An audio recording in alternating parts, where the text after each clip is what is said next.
Sunday papers. Hot off the press. Greg and Mike talk shit more or less. Headlines, punchlines, rants so wild.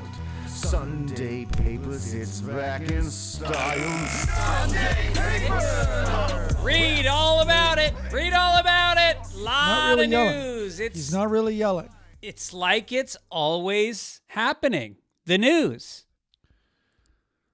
The new news.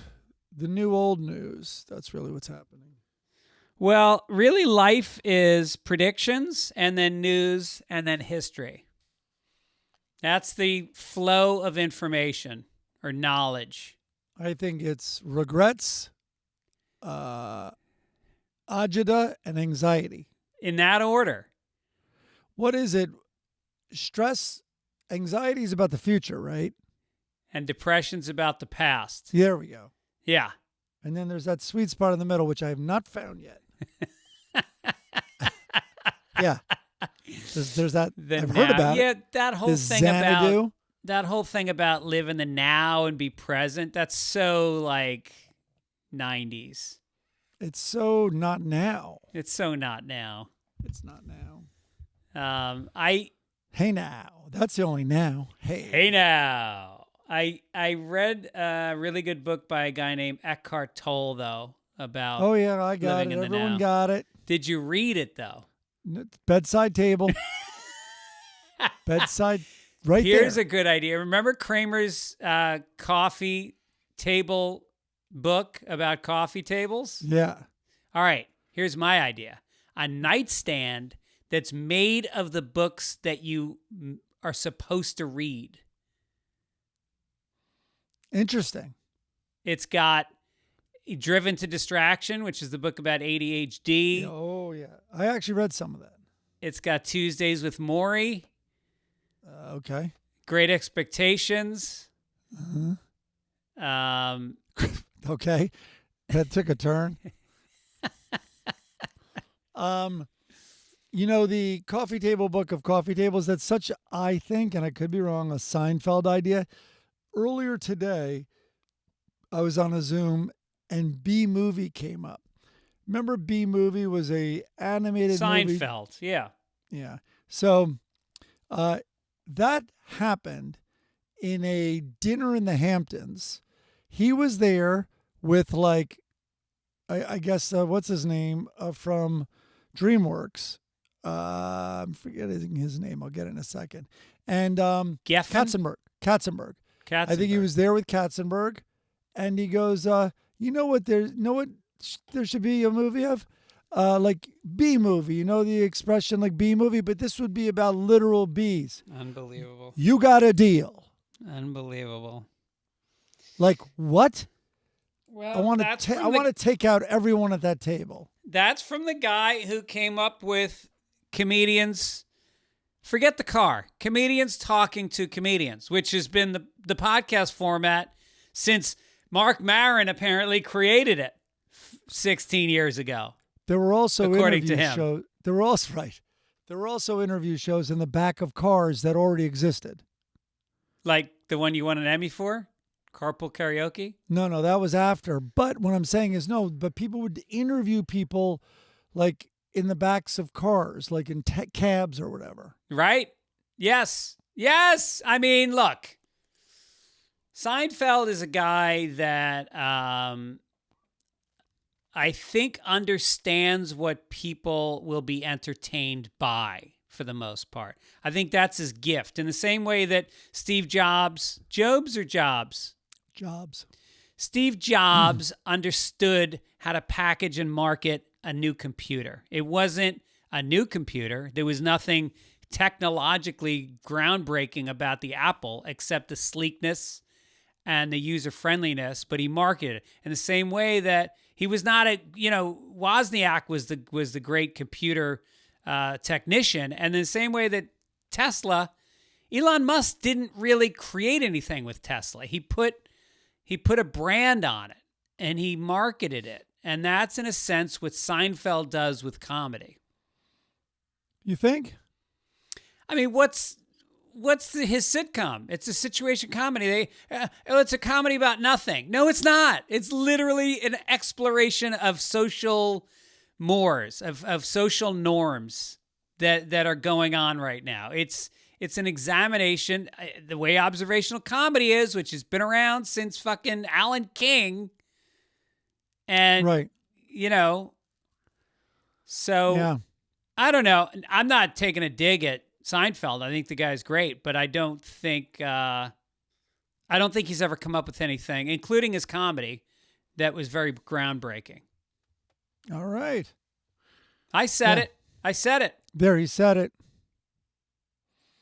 All right. What is this now? Oh, the T-shirts? All right. Happy Father's Day, everybody. Next week, it's coming up in 1 week from today. So if you want to get yourself a gift, that's what we're recommending. Forget buying somebody a Father's Day gift. Yeah. You're the dad. You got the fucking credit card. Buy yourself a Sunday Papers T-shirt, tote bag, notebook, hat. And then act surprised and be like, who got this for me?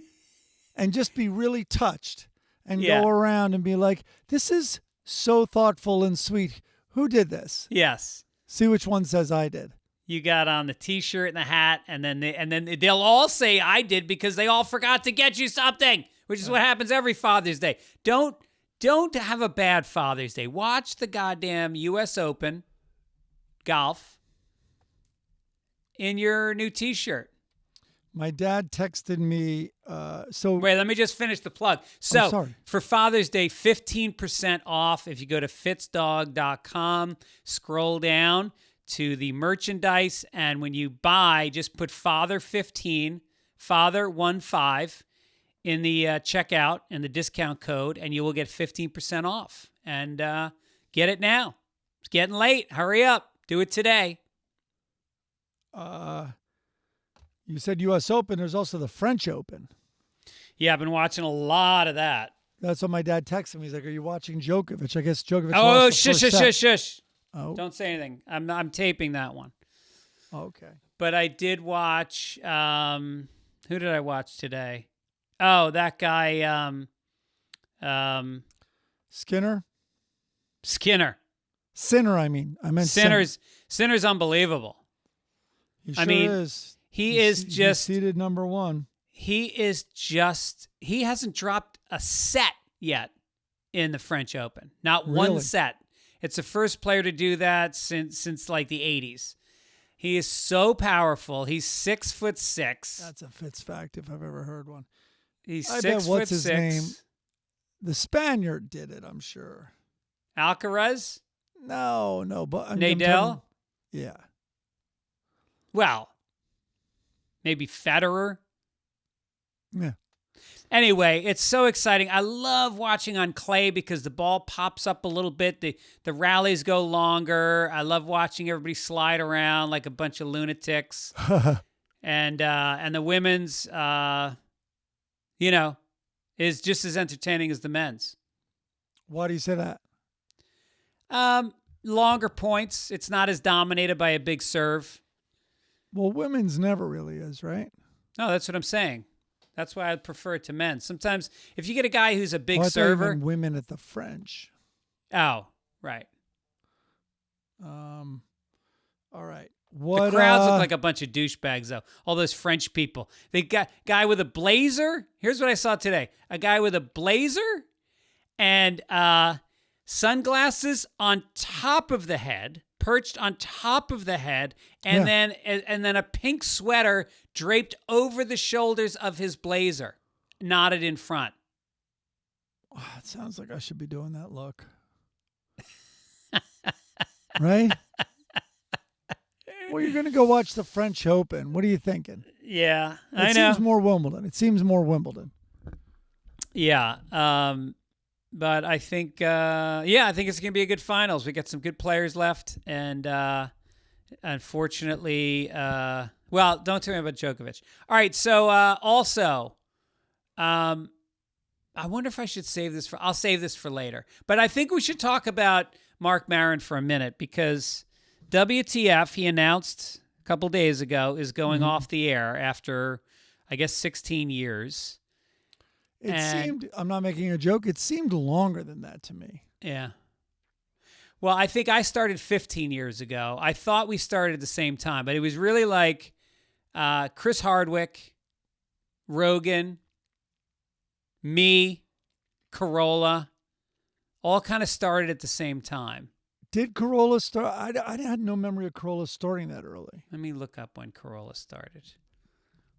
When did the Adam Carolla show Maybe. start? Well, he was on terrestrial, and he got booted. Right. He was on 97.1 FM, I think, which is like a talk FM here. All right, so his started February 2009. So that was 16 years ago. Yeah. Wow. And I believe I can't remember, my first one was, I can look it up because I have Libsyn. And Libsyn, go to the first one.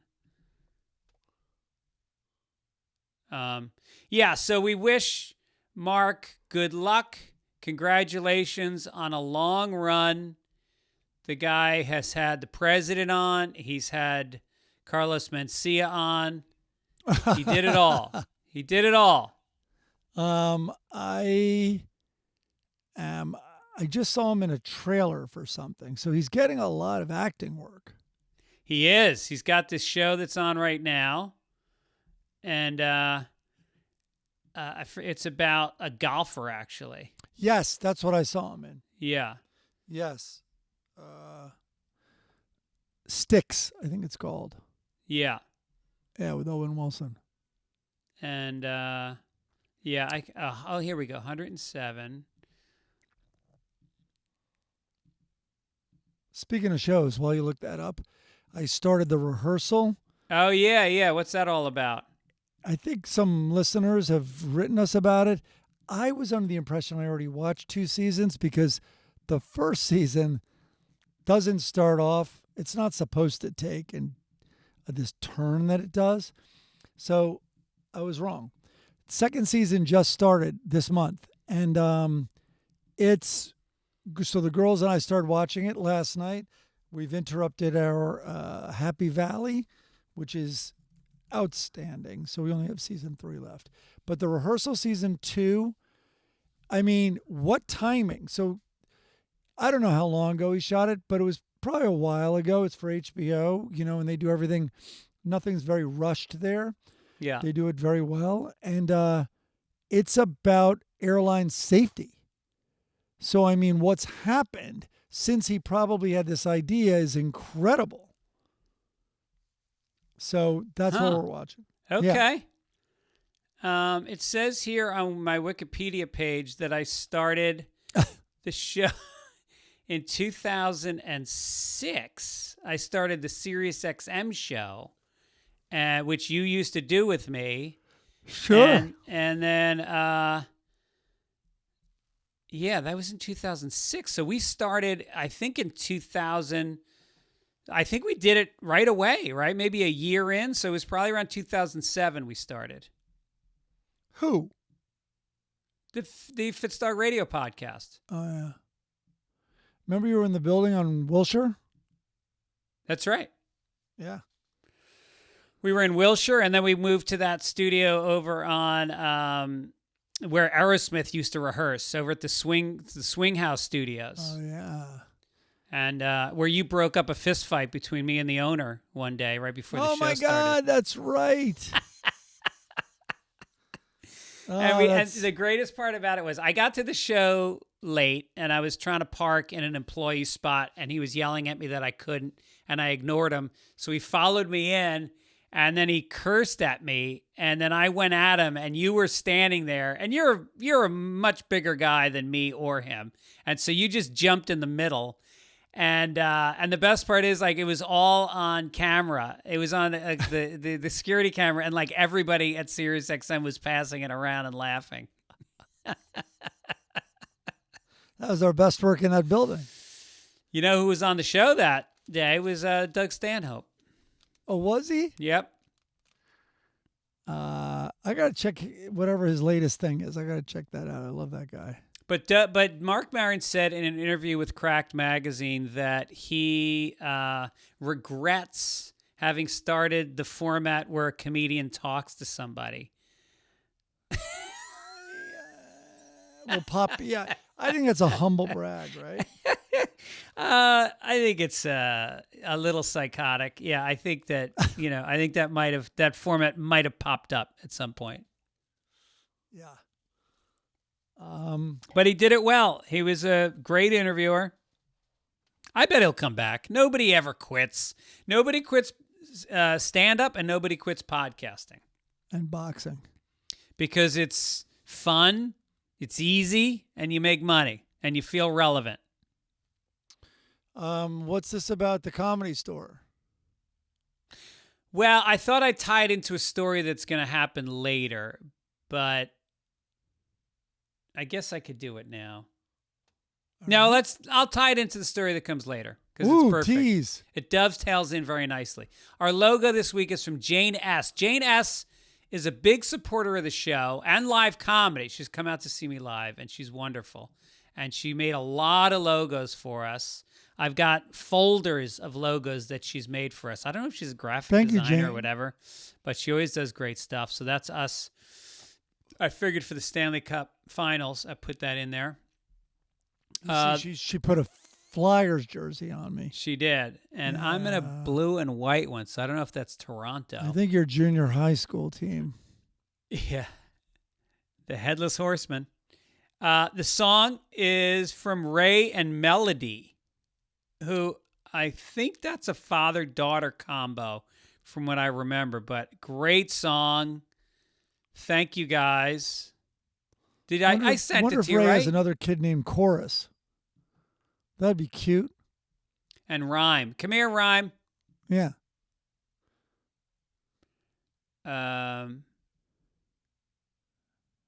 Corrections. Bob sent us. Sorry, I'm a little off. Did I drink all my coffee? Jesus Christ. I'm trying to transition from Ritalin to coffee right now. I started the day with Ritalin, and then I was trying to kind of like ride the wave with caffeine. So Ritalin crash is something. Oh boy. Let's keep it moving now. Let's go. go. Plus, I did the Adam Carolla show today, so I have to drive. It's an hour drive to Glendale, and then you're on the air for 90 minutes, nonstop, no breaks for 90 minutes, and then another hour drive home again. So it's a little exhausting. Yeah. Corrections from Bob. Jim Comey, former FBI director, posted a photo of shells interpreted to be threatening to the president a couple weeks ago. Oh, this was in relation to, we had the logo last week was Sunday Papers written in seashells in the sand, and we couldn't remember what that was in relation to.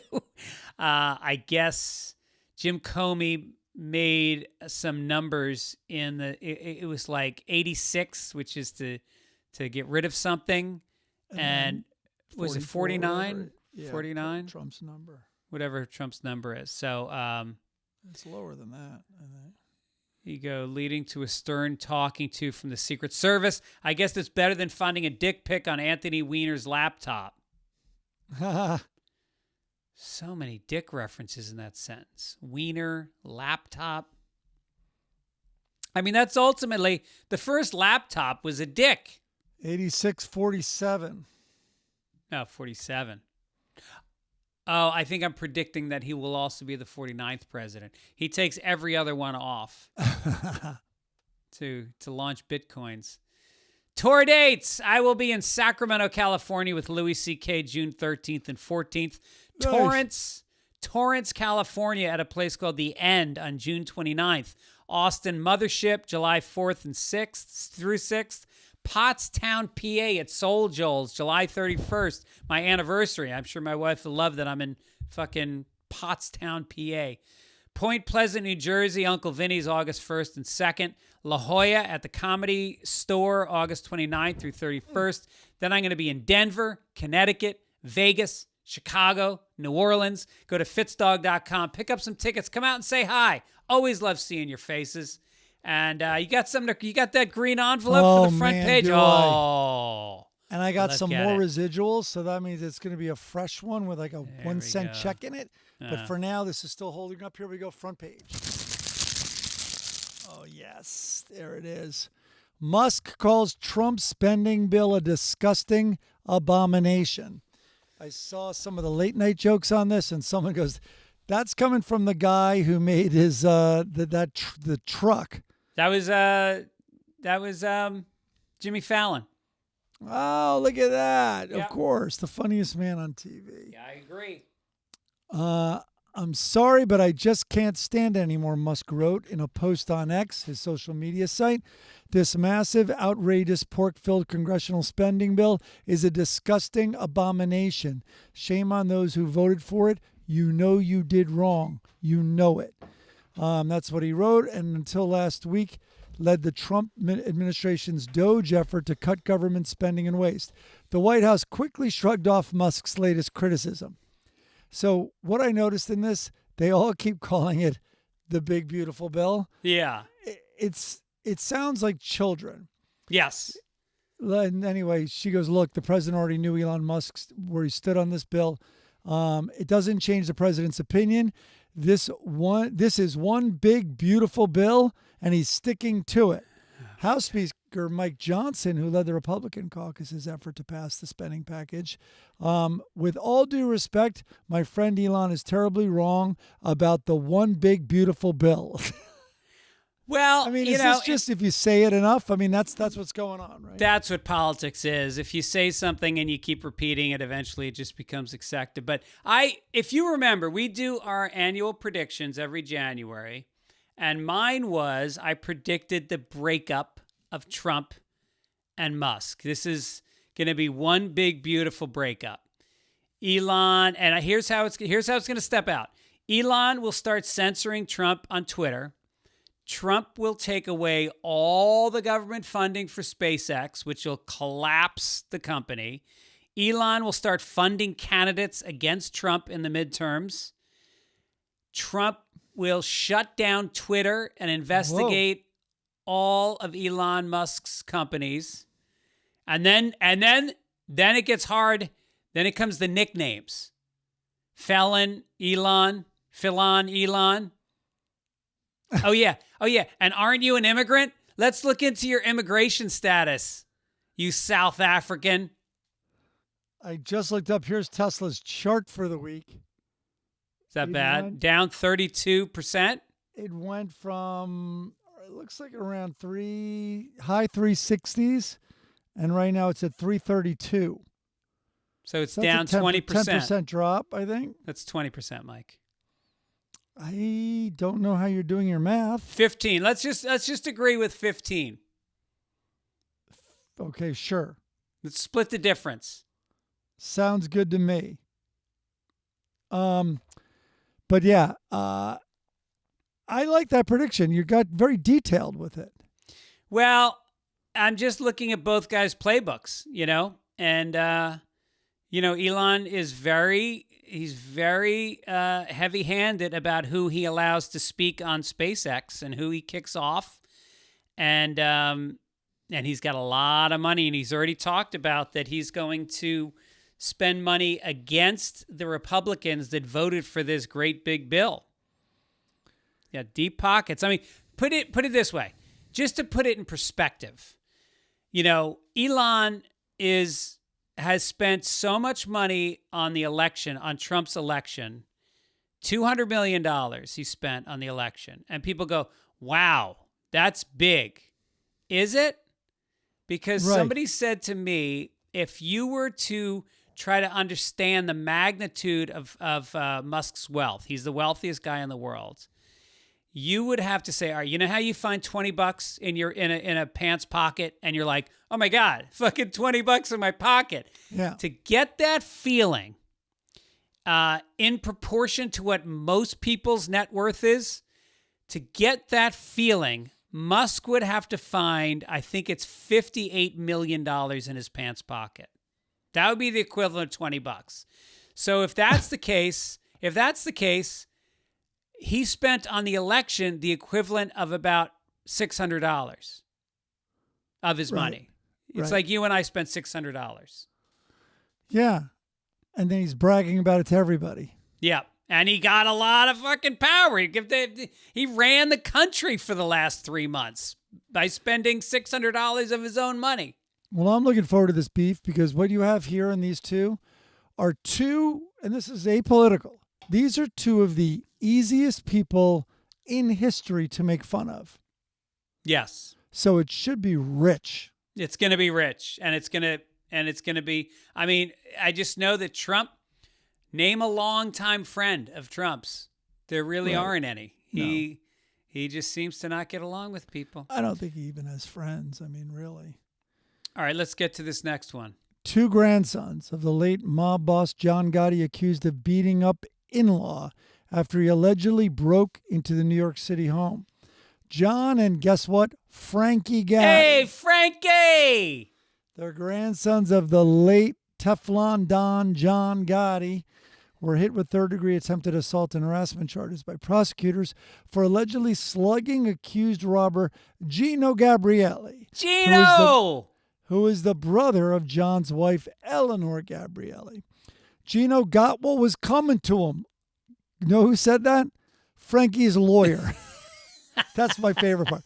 Gino got what was coming to him, a lawyer for Frankie told the Post. You know this fellow, Gino Gabrielli, had some kind of issue, and the brothers went to talk to him. And I don't know, I guess he got a little smart. He should have kept his hands up. This is your lawyer? What happened to the Jews? I mean, who's running human resources at the Gambino crime family? It used to be the Jews were the lawyers and the Italians were the hitmen. With this lawyer, it's the exact opposite, where you're in front of like police or you've been arrested or you're in front of media microphones and you have to shut your lawyer up. Exactly. Like, no comment, no Right, comment. right. Yeah. This lawyer, he got his degree from NOYFB University. None of your fucking business. That's where I went to school. The suspected thief was caught on surveillance breaking into the home, it alleges, but following his supervised release on John and Frankie, so they're 31 and 27, allegedly when looking for Gabrielli Monday afternoon. When police reached the scene after getting a 911 call, cops saw the siblings punching Gabrielli in the face during a fight. The two brothers pleaded not guilty in Queens criminal court. Morone, Frankie's lawyer, okay. Wait, is it pronounced Mora? Marone. Got it. So is the same guy. His lawyer didn't seem concerned by the charges and claimed it was just a quarrel between in-laws. It's just a simple assault. It's only a B misdemeanor, which is the lowest level misdemeanor you could be charged with. I mean, they should have never even really been arrested. It was an argument between basically like in-laws. I'm quoting. He believes the case will be tossed because Gabrielli would need to sign a supporting deposition within 60 days, which Maroney doesn't think he'll do. Because otherwise there may be like kind of an in-law thing that happens between them and him. Oh, you're going to sign that? Is that what you're going to sign it? Okay. It's so funny because when you watch Goodfellas or The Godfather or Sopranos, the Italian mob is so kind of charming and cool and smart and funny. And then real Italian mobsters are just dumb. Yeah. I shouldn't say that on the podcast. Do you know who Gotti's lawyer used to be? No. Used to be a guy named Ron Fischetti. Ron Fischetti was my father's best friend. Oh, boy. Yes. And Ron Fischetti would pull up to a restaurant in a different car. He had Mercedes 450 SL convertibles. And I remember going to his house when I was about 7 or 8 years old, and he had a Sony Betamax. What are you looking up? I'm looking up Mickey Rourke because it's related to Fischetti. All right, good. So we'd go to his house, and I remember he had a Sony Betamax. Like the second they came out, one of them fell off the back of a truck. Like he always was getting gifts. He had this antique roll top desk that just showed up. Like he didn't get paid cash a lot. He got stuff Yeah. a lot of the time. Exactly. He just So I remember, and I won't bore people because a lot of listeners may have heard it, but I had my start on the Imelda Marcos trial. Anyway, I got to know all the old guys in the court who are spectators, and they have a club. And it's like they would go to all the high-profile things. So in that, I learned, like, because Bo Derek walked in one day, I'm like, oh, my God. And they're like, oh, man, this is going to be the day of the most damning evidence. So they're right. So cut to the Gotti trial, and now I have another job having nothing to do with the courts. But I remember the New York Post that day, there was Mickey Rourke going to Gotti's trial. And I was like, all right, let me try to find what was discussed in court today, which was near impossible to do because the limited space that the Gotti trial had in the Post, the Times, and the Daily News was all dedicated to Mickey Rourke showing up in court. So it works. That is the oldest trick in the book. Wow, and it works. that's amazing. And your guy, Fischetti, engineered that.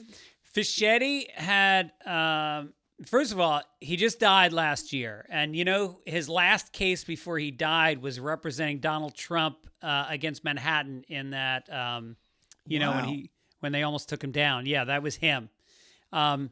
Trump won't even pay him with like a desk or something that fell off the back of a tray. He won't even have that amount of honor. Right.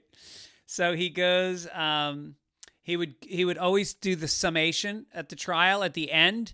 And he had this very dramatic, famous thing he would end every trial with, where he would lay out his case. He was an amazing orator, really charismatic. And they would walk up to the jury box with his hands in a ball. And he would say, inside here, this is a bird. This is John Gotti. This is a small bird. And you can release him. You can free him. And he would like open up his arms and like wiggle his finger. It was like this whole hilarious thing that he would do. And the juries would actually buy it. Unbelievable. Yeah. Okay, next story. Gen Z doesn't want to start a bar tab. I sent this to you because of JoJo. Yep. So to the chagrin of bartenders, many 20-something bar goers prefer to close out and pay after every single drink, no matter how many they might order during an outing. The reasons for this are myriad. For a generation that consumes, first of all, they're a generation that consumes less alcohol than older drinkers, and it can seem exorbitant to open a bar tab. They have been accustomed to one-and-done transactions, usually with a simple tap of their phones, and they consider purchasing drinks at a bar to be no different from, say, buying a coffee at a cafe. They can feel anxious about losing track of their spending by leaving their credit cards behind the bar. Maybe they should stay in. That's what I'm thinking. Yeah, right. A guy, quote, "It doesn't save me anything if I keep a tab open," says Narig Halajian, 27, who lives in California. That's racist. In the Valley. I'll swipe my card again. It's an extra 10 seconds. It increases anxiety in me when I leave a tab open, said Cameron Hulaska. She's from Walla Walla, Washington.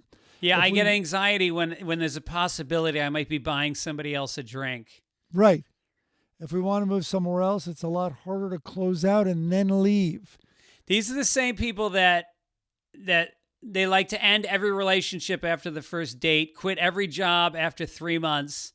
They can't even commit to a fucking bar tab. Yep, it's commitment issues. So, all right, let's get to this story. So, JoJo has never been to the Comedy Store before. So last night, it was her friend's birthday. They had a party at 5. Can you get me on the guest list? Which, you know my policy on the guest list. I don't do it. I do not put friends on the guest list. If they want to come see me in LA, look it up online, buy the tickets, get to the show early. Don't say hi to me. I'm not interested. I'm serious. This is my workplace. It's just gone south way too many times. And it ends up making me look bad. It ends up distracting me from performing, which is why I'm there. It's my fucking job, you know? I don't ask people to come to their job and then actually... So anyway, so JoJo asked me... That's why I don't go see you. I don't want to visit you at work. Oh, you come all the time. So I say, all right, I'll put you on the guest list. I said, get there early. I gave her $20 and I said, make sure, throw this on top of the tip for the waitress. and whatever.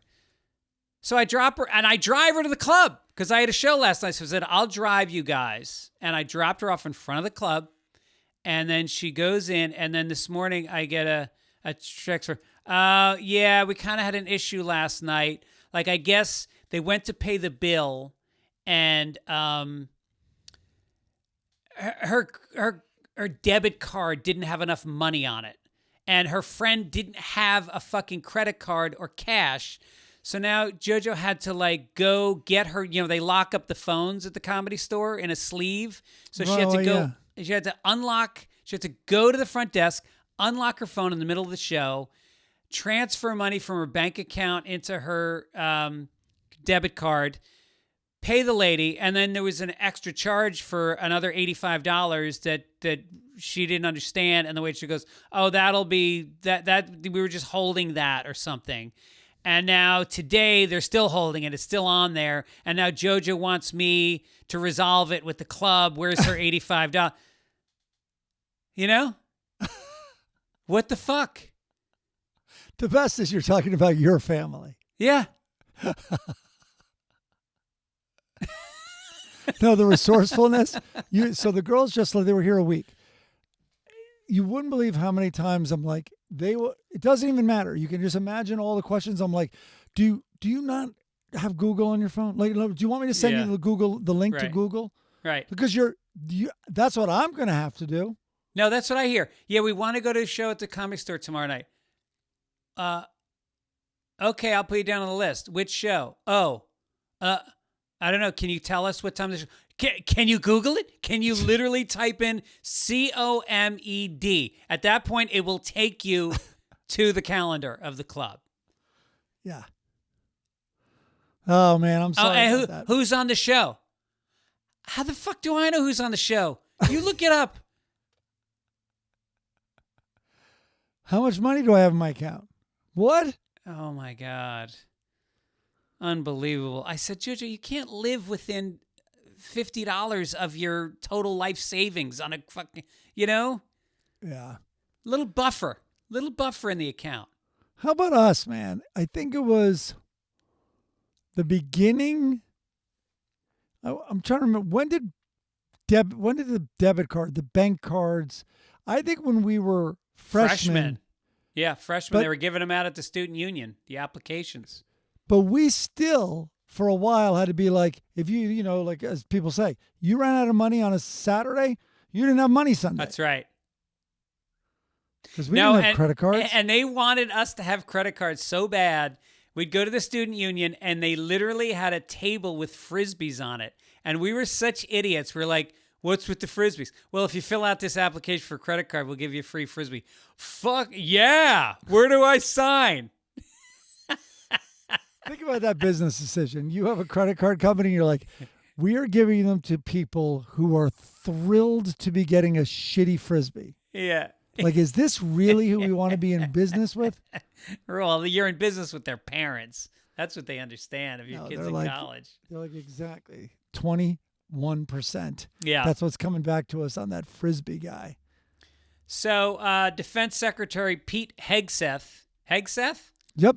Has ordered the Navy to rename the U.S. Navy Harvey Milk, the USNS Harvey Milk, a highly rare move that will strip the ship of the moniker of a slain gay rights activist who served as a sailor during the Korean War. It marks the latest move by Hegseth and the Trump administration to purge programs, policies, books, and social media mentions of references to DEI. The Navy is also considering renaming yet-to-be-completed ships, honoring Ruth Bader Ginsburg, Thurgood Marshall, and Harriet Tubman.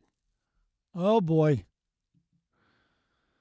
I mean, it's pretty amazing because there's a fine line between weeding out DEI and just weeding out gay and black people. And right. I'm not sure where that very fuzzy line is hovering right now in this government. I think it's appropriate to name a container filled with semen the USNS Harvey Milk. Yes. Right? There you go. There you go. Come on, Mike. There's the clip this week. Yeah. Fantastic wordplay. Meanwhile, like, Robert E. Lee is in like every town. There's fucking Confederate statues of Robert E. Lee, the guy that led an army against our government. And then you got even the Dukes of Hazzard. Remember the Robert E. Lee? They should have even made up an explanation. This isn't a joke, but like, it's like, well, he was shot to death. Maybe it's not the best name for a defense ship. Right.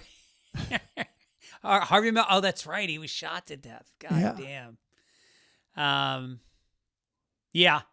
Well, I hear Trump now got a freeway named after him. It's in D.C. Yeah, it's a downhill dead end, and it's got a lot of tolls on it. Love it. How's that for a clip? How about this? No more Teslas on that highway. That's right. No charging stations allowed. Yeah. Okay, here we go to the ethical question, sir. All right. Let's hear it. This situation happened to me 2 weeks ago, and it sort of clicked in my head, and I go, this is going to be my next ethical question. Waiting for the bathroom on a plane, coming from Cincinnati back to LAX, and I walk into the bathroom, and the toilet seat is down, and it is covered in urine. So, which, first of all, who the fuck does that? You know what I mean? Women. Yeah, right. With those big flappy lips. So I take my foot and I push the seat up. Is that what you do in toilets? Yes, I do that in public bathrooms too. Yeah. So I kick the seat up, I urinate, and then, I'm so sort of like socialized by my wife to put the seat down that I'm deciding what to do. Like, do I put the seat down and wipe the seat for the next person? Because there was a line of people behind me. Somebody was coming in after me. And if they're coming in after me, I'm going to be judged. So, Mike Gibbons, you find a peed upon toilet seat in an airplane. Mm-hmm. What do you do after you're finished peeing before you leave the bathroom? I would wipe it down with a $5 bill and then leave that on the kitchen on the sink counter so the person takes it. There you go. The next person takes it. Right. No, I don't understand the women thing with leaving the seat. I could understand leaving the top down and it closed. Like maybe you don't, it's more, visually appealing if it's closed or whatever, and you're supposed to close it when you flush after doing your number 2 business. So you're reframing the ethical question to just toilet seat up or down. In this case, I would have left it up. You don't want credit for that pee. Yeah, that is what I did. I left it up. Leave it up. But then the woman comes in, she puts the seat down, it's got pee on it, she's still blaming you. I don't know if she is. You're going to be that psychopath? You're going to pee on it and lift it up? Yeah, that's true. I also think it's like, listen, if it's up, here's the good news. The last thing that was done in there is number 1. And I don't understand why, like, Erin wouldn't like to know that. I guess they don't want to touch it, but doesn't it show, isn't it good that you've been conscientious enough to move it up?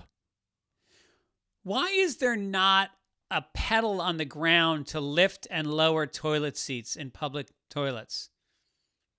It's a good Especially question. in a fancy restaurant. Well, they're all going to be electric now. The Japanese ones, it goes up automatically. Oh, it does. Oh yeah. Well, you walk in the room and it's like turns on. I had one in a hotel. It's like, calm down, and the light goes on. And it was pretty bright. Yeah. No, the toilets, we're getting smart toilets. That's what's happening.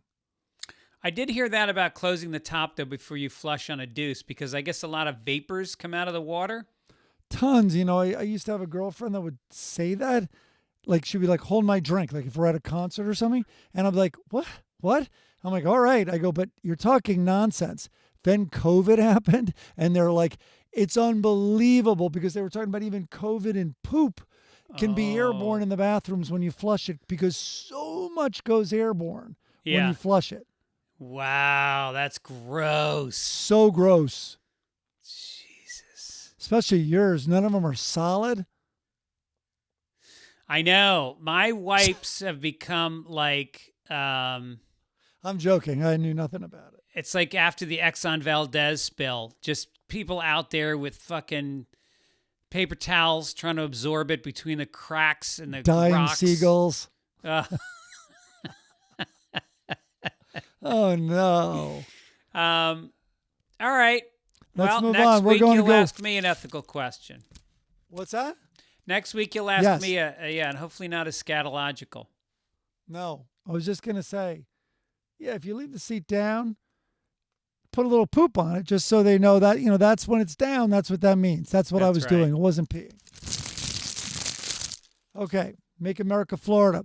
South Florida man accused of watching ex sleep for months, armed with knife and tools. The sheriff's office says on Sunday night, deputies came across a 20-year-old man who was wearing a ski mask. In his pocket, they say he had a long knife and lock-picking tools. They say while speaking with the man identified as Helen Vallejos, he confessed that he was on his way to his ex-girlfriend. He confessed he was on his way to his ex-girlfriend's house to watch her while she slept. Helen, Jalen, whatever your name is, way too honest. You do not need to be telling them that. No, Vallejos, if only every criminal was so upfront about what their plans were for the evening. They give him a truth serum. Look at my jokes. Look at my jokes written underneath. What's that? Read it. If only every criminal was upfront. Did he also have a bottle of truth serum in the backpack? Nice. We're like the Sklar brothers. Yeah.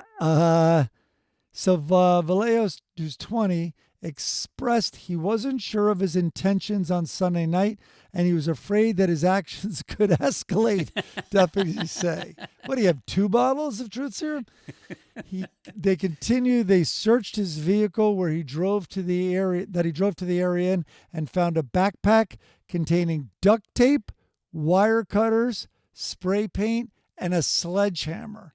He told deputies that he planned to use the sledgehammer to break through the victim's door or her face. Yeah, the sledgehammer, in case she wakes up in the middle of the night, he can help her fall back asleep with the sledgehammer. It's like an Ambien. Yeah. How about that he said, oh, look who's calling. Pete Scott. Oh, there we go. I'm not going to answer, I don't think. It's boring, but we're all seeing each other. High school reunion this weekend. Woo! If you're listening on Sunday, I'm in the middle of it right now. All right, so wait, this dude goes, he was afraid his actions could escalate. You think? What's in your backpack? Are you insane? Yeah, right. Where do you think it's going? Well, he just likes to watch her sleep, I hope she doesn't snore. I mean, that's the thing. She better sleep quiet. Well, maybe he's trying to help her with the snoring. He has duct tape. He can wire her jaw shut. Right. And then spray paint, check, on her, like fixed. Yep. Wow. Jesus. I mean, it is amazing, like, what women go through. Like, I was thinking about this during Gay Pride Day. And maybe he's protecting her. But I was thinking about the situation that women are in physically. Like, when I think about gay, like being gay, the thing that I think I would dislike the most is that the guy would probably be bigger than me because I'm not a big guy. And I would be in a position sexually or physically or with intimacy of being with somebody who could physically overtake me, And women are like that 97% of the time. They are in a position of physical vulnerability.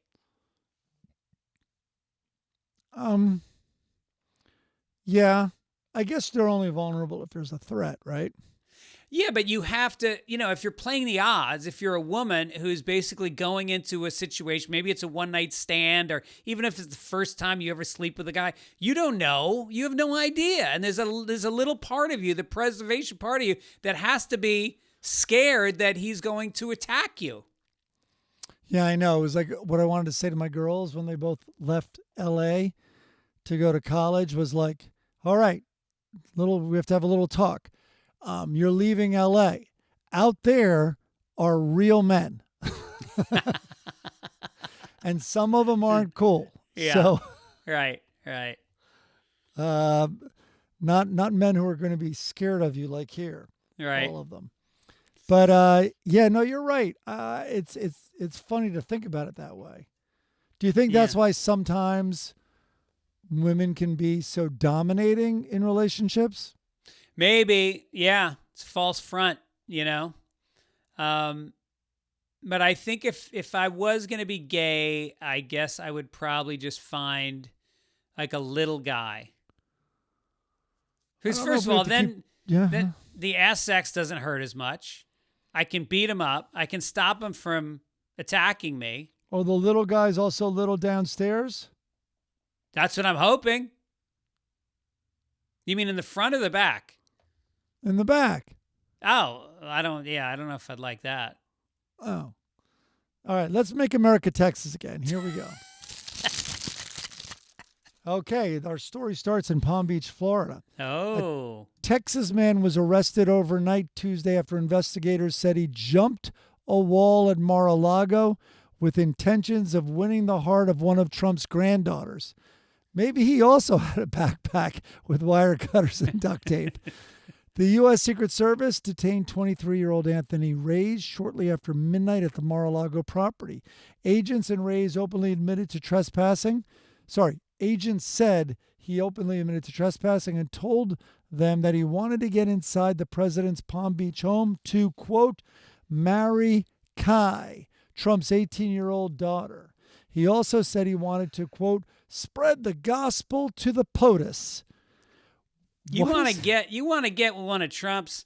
What does this guy think he is, Tiger Woods? You got to earn that. You got to go on tour, baby. You got to get a Nike sponsorship. You don't just waltz in there over the wall at midnight. Yeah, that's Trump's first thing. He's like, did he pay? Yes, exactly. Did he pay to spread me the gospel? Yeah, imagine trying to spread the gospel to Trump. He already has a Bible. Trump's the religious leader of this country right now. Well, I think I know who this guy should share a cell with. Yeah? The guy who likes to watch people sleep. There it is. I like that. Yeah, I guess the security's got to be pretty tight. I'm surprised there's even a wall you can jump over at Mar-a-Lago, Oh, yeah. It's right there on the corner. You've seen it. But this has happened. Do you remember? Right by the circle. Were you on the ultimate Frisbee team in college? I can proudly say no. All right, because one spring break, I know Kevin Lynch was on it, and I forget, a couple of our other friends were on it. I think Paul Weber maybe. So anyway, they got a Winnebago. I don't know if they rented it or whatever, and they drove down to Palm Beach for a ultimate Frisbee tournament. I happened to be down there visiting my mom, and so I met up with those guys, and they had the Winnebago parked at one of the kids on the team. Their grandmother had a house down in Florida. Are you listening? What are you looking at? Yes, I am. Sorry, our friend Pete just wrote both of us. Go ahead. So she let them park the Winnebago in the driveway of her house, which happened to be the house next door to Mar-a-Lago. Wow. So here it is, this like nice neighborhood, and there's this Winnebago, and everybody's got their clothes laid out. There were fucking flies. It was a swarm of flies because you had like 8 guys stinking after playing sports and sleeping in it. And we did actually jump the fence and go over to Mar-a-Lago and run around. Nobody chased us off. Yeah. Right, but it was pre-Trump. That was the Post family. Meriwether Post. Oh, it wasn't his house yet? I don't believe so. No. No, definitely not. Definitely not. Wow. I shouldn't say definitely, but I'm pretty sure it happened after that. Yeah. That would have been 88 probably. Right. No, it was unbelievable. And then he turned it into a club. Yeah. So this whole thing. All right, should we get to this day in history? Please. Yes, here we go. Let's see what we got. All right. I looked at these earlier. Okay. We're not going to do the Normandy invasion. That seems like a dunk. Slam dunk. We're going to do the American TV show Sex and the City began airing on HBO this weekend in what year? Give or take 3 years. Sex and the City. I'm going to guess that was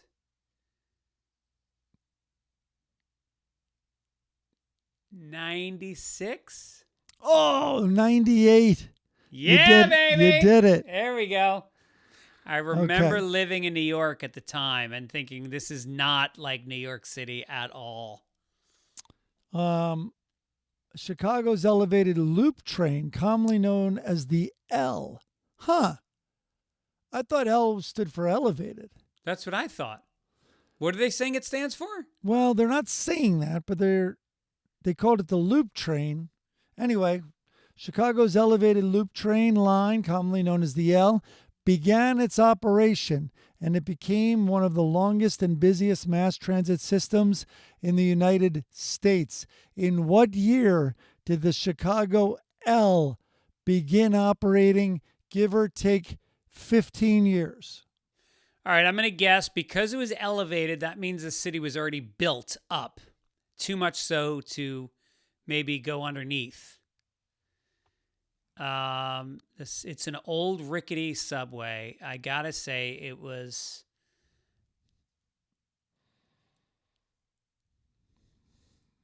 1905. Oh my God, you did it. 1892. Nice. There we go. I thought you were going to go later than that after you said built up. I'm making up for last week. I shot the bed last week. You were terrible last week. Yeah. I'm not going to do Graceland. What else did I get here? Michelangelo's David installed in Florence.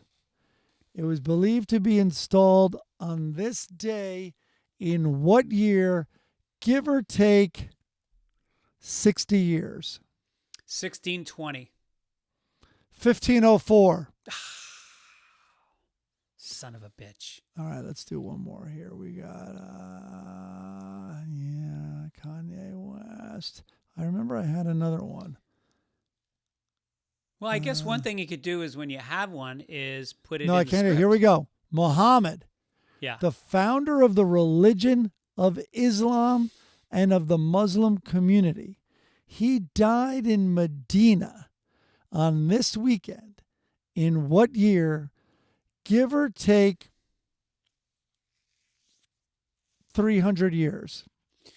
All right. I know that he was not long after Jesus Christ, our Lord, or at least my Lord. I don't know if you've accepted him in your heart. I am not superstitious. So Christianity, there's been debate on this show about when it started, but I think around 300 AD. So this was after that, but not a lot. I'm going to say 400 AD. You did it, pal. 632. Hey now. I thought you were going to guess around around 300 or so. Yeah. All righty, man. All right. Good round. Good Yeah, fucking. that is. You did very well. I'm very proud of myself. All right, let's get down to We got letters. let's go. We got a letter from Bruce Gilbertson who says, oh no, I missed Jason. Jason says, Mike's daughter got lucky. My daughter got her wallet stolen at a college party. They tossed her wallet on a public street. A good Samaritan turned it into the police, charged with identity theft. I had to get an attorney, 2 years probation, community service to receive an expunged record. Wow. What a douche move. I mean, come on. How many kids have a fucking fake ID? Well, Jason's kid was running some international smuggling ring. That is such bullshit. When I was a freshman, there was a kid that had a room next door to me. Did you ever meet? I don't want to say his name because I don't want to incriminate him. But this kid, let's say his name was Jason Smith. So when I was we moved to Cherry Hill, New Jersey from the Bronx when I was about 4. And I met this kid who lived 2 doors down, and let's say his name was Jason Smith. So this kid had jet blonde hair, kind of long, and he had a sister with jet blonde, like white blonde hair, like Game of Thrones hair. Is jet blonde a saying? Jet blonde, yeah. Okay. You never heard that? Jet black. Jet blonde, yeah, of course. Okay. That's on me. Fine. So this kid, Jason Smith, and I are good friends. And then I move 2 years later. And, we don't keep in touch, whatever. It's Philly. Living in Philly. And so it was actually Cherry Hill, New Jersey was the town, which is a suburb of Philly. So I go off to college. I walk in freshman year. I see my dorm room with my name on it. And then the dorm room next to me says Jason Smith, except it's a much more unusual name. So I immediately go like, wow, that's fucking weird. So I knock on the door. Door opens. It's a kid with jet blonde hair down to his shoulders. I go, are you Jason Smith? He's like, yeah. I go, Cherry Hill, New Jersey? And he's like, yeah. I go, Greg Fitzsimmons. And his jaw drops. He's like, get the fuck out of here. So me and that kid snorted crank that night. And we ended up becoming like best friends freshman year. Dan Brickner grew up with this kid. Dan Brickner knew him. Right. And the three of us used to hang out. So anyway. Dan Brickner's jet blonde hair. So this kid he was making fake IDs out of his dorm room. And this was the low-tech version of what they do now. He had a giant cardboard cutout. We had it in our apartment. On the wall, it was a giant Pennsylvania ID that was probably like 4 feet by 3 feet. Yep, ours was New Jersey. And you'd stand in front of it, and they would take a Polaroid, and they'd snap a photo, and then laminate it, and that was your ID. And it was, I think he was charging $20 or something. And so, of course, every kid in the dorm, they were lined up, cranking out IDs. And this went on for a while. And then one day at like 6 a.m., the FBI fucking banged on his door and arrested him in his underwear and took him out of the dorm. And this kid went to jail. And then his in a holding, like they were holding him. And his father, it turned out, was a bigwig back in Cherry Hill, New Jersey. He had some contact with judges. And he got him out. He got him out of the charges. And I didn't see this kid. So we were 18. I didn't see the kid again for 10 years later. I'm in LA. He totally dropped contact with everybody at BU. Didn't want to be reminded of it. Wow. I don't know if it was part of his parole, but we never heard from this kid again. Then I go to Comedy Central, and now I'm like 28 years old, and I've got this little development deal at Comedy Central. So I walk into the offices, and I see a name tag on a door, and it's Jason Smith. What? Or this guy's name. I'm like, get the fuck out. I open the door, jet blonde kid. I was like, Jason? He's like, Greg? I'm like, what the fuck? What is it? Every 10 years we're going to see each other? And he was very uncomfortable, and that was the end of the relationship. Oh, really? Yeah. Maybe he made a fake ID that said he worked at Comedy Central. Hey, you see my badge? You want one? Oh my God. The kid's living a lie. Wait, right now, Google him and see where he is. All right. It's a very specific name. We got it. Do you remember the name? No, I don't think I know who you're talking about. Oh, you never heard this story? I'll know the name if you say it. But anyway, Google the put it in the document also. I see it. IMDb. Yeah. He made it to IMDb. Well, now you can't out him too much, I guess. But Oh is he my doing God. TV, film? He is doing production, executive producer. Oh, he's No unemployed. way. Wow. Unbelievable. Does he Glad now I have didn't a, say his name. does he have I a can jet? actually, this guy can help my career. He's doing all kinds of stuff. Does he have a jet bald head now? Nope, it's still, it looks like he's coloring it in. But he's working. Yep. Look at you, boy. Put it in the. Well, no. His last job was in 2000. He worked. It looks like he had a little run from 2000 to 2007, and then something went wrong. Looks like something went wrong. Police. Dad couldn't get him out of that one. Yeah. Type his name by obituary. Oh, I don't want to do that. No. No, only I'll see it. Oh! I thought you meant should I search if he's dead? No. Oh, Oh, Jesus. Okay. All right. No, he has beautiful jet blonde hair. In the picture, it's brownish. No. You see it? I've never heard of that person. Yeah. All right, erase it now. Erase it. All right, we're moving on to the funnies. Okay. All right, as you know, week in and week out, we have an amazing contest. It's taken over the whole country. It's called the Comic Caption Contest, all spelt with K's. And it is Yes, I got your email this week. KKK winner. It is one frame of a comic, and then it has no caption. That's where you come in, faithful listeners. You write down a funny joke. You send it into fitzdogradio@gmail.com. You put your name directly underneath your joke, and then we take what we think are the best. We put them in, we read them, and we pick the very best, the cream of the crop.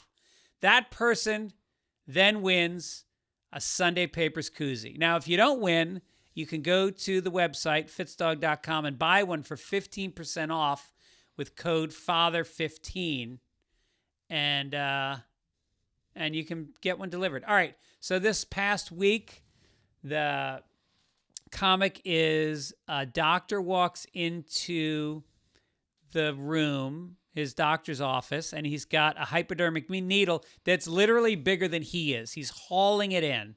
And there's a patient sitting on a stool who looks a little bit wary, should we say. He's got little tiny hands. Yeah, it's intimidating. Very small hands. So David Bentley. Oh, and by the way, we've been having to record early in the week because we've both been traveling a lot. And I hate to see people send them in like on a Thursday or a Friday or even a Saturday, and we can't use them because we've already recorded. So please send them in before Wednesday. So you got 4 days to think of these jokes, and then we'll make sure that they get in if they're good. Okay.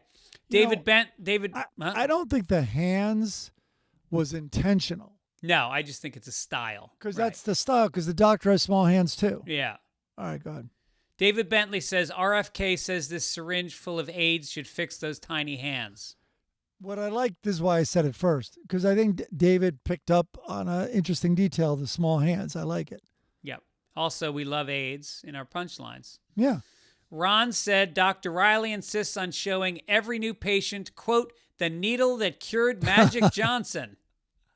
I like that.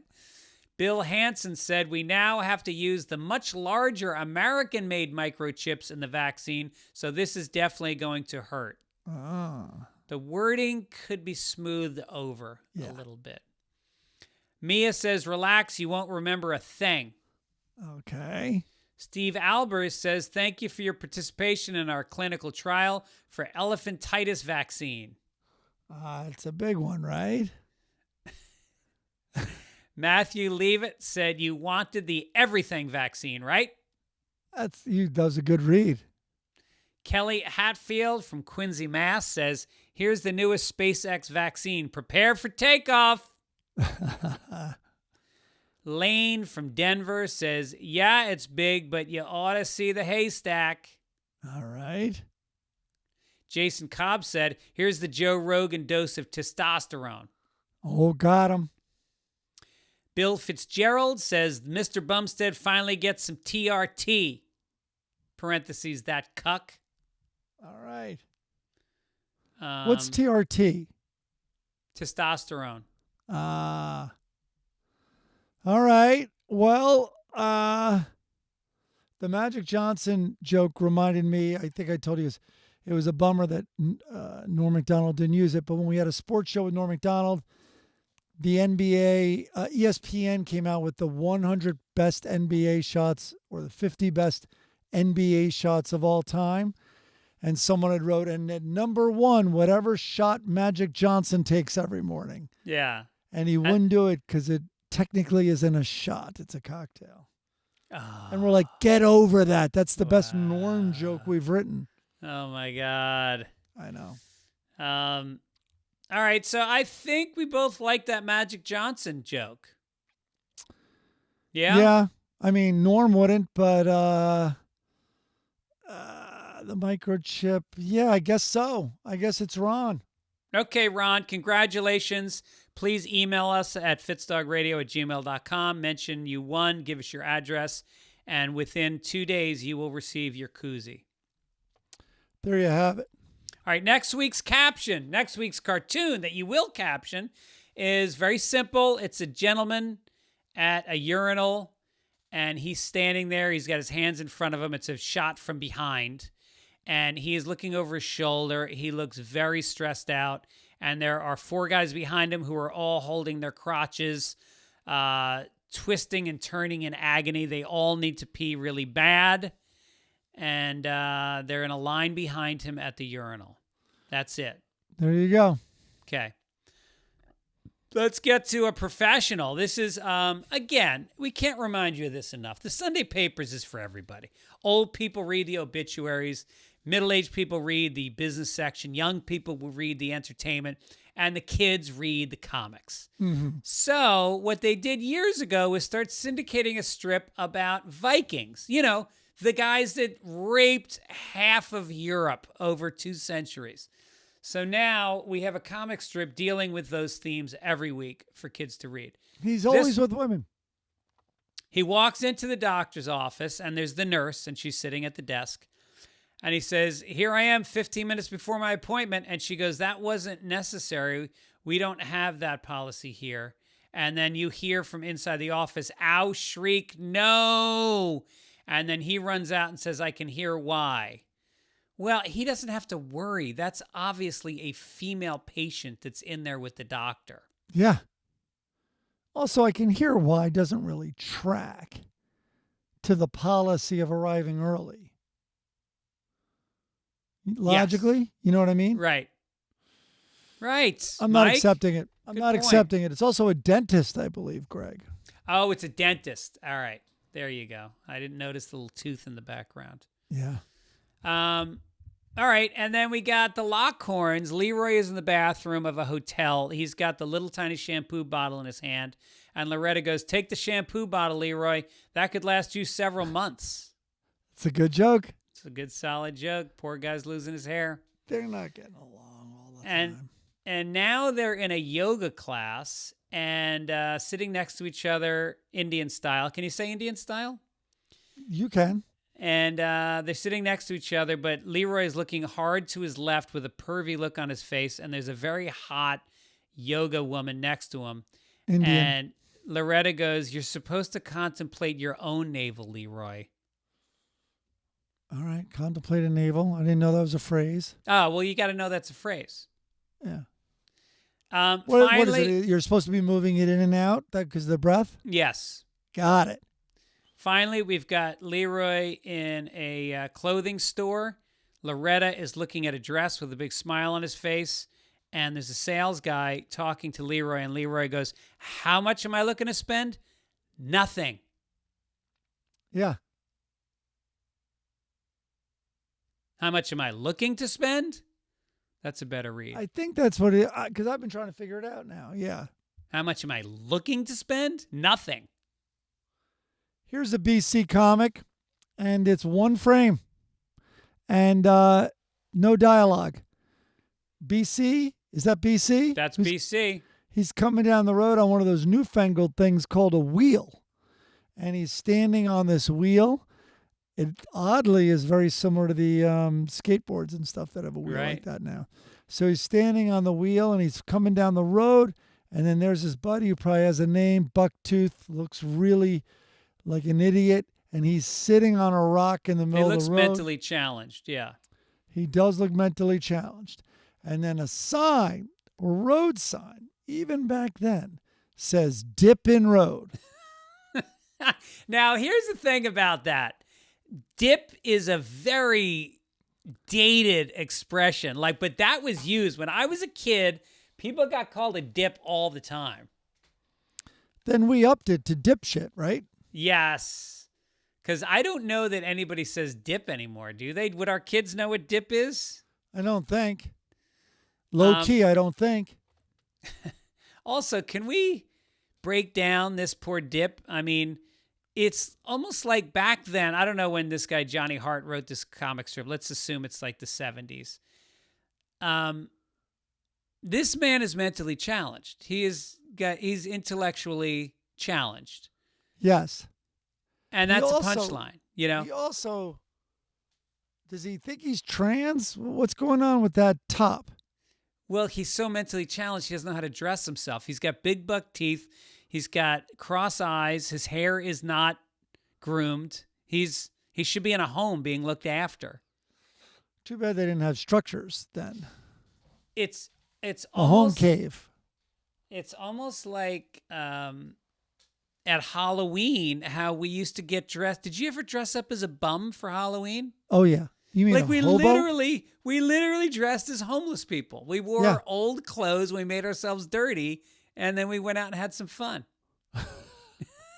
And then we threw eggs at shelters. Right. Which would have taken us in. And got free candy. We got free food handed to us while we were dressed as homeless people. The hobos should have done that year round. They should have figured it out. Yeah. Speaking of figuring it out and women that don't, Blondie's in bed with Dagwood, who's got donut pajamas on. Does he wash them? I wonder if he has two pairs. So he's laying in bed, and then his eyes open. It's the middle of the night. Lights are off. Blondie, of course, has her back to him because she's probably got a couple fingers dug inside of herself trying to find some life. Okay. And now he's got his arms behind his head, and he goes, sigh. It's hopeless. And he goes, this insomnia is driving me crazy tonight. So now she pops up in a purple negligee, frilled, low cut. And she goes, why don't you get up and do some boring chores? And he goes, great idea, honey. And now he's downstairs. And he goes, I'll start by decluttering the fridge. And he's got food. How about this? How about this, Bumstead? You wake up in the middle of the night and your wife wakes up and the kids are asleep? And you want to calm down and relax and get sleepy? How about you roll over, jack that purple skirt over her head, and start pounding like a field mouse? Look at her. Look at the yellow hair. Look at the bosom. What the fuck? A sandwich compares to that? Look at the yellow hair. I mean, it's not even like he's overweight. Where does the food even go? That's the magic of this guy. Yeah. I think being hopeless chews up a lot of calories. That's true. And it's not like he's exerting himself at work. He's not burning any calories at work. He sits on the couch all day, and by some mystery, he's got donuts on his pajamas.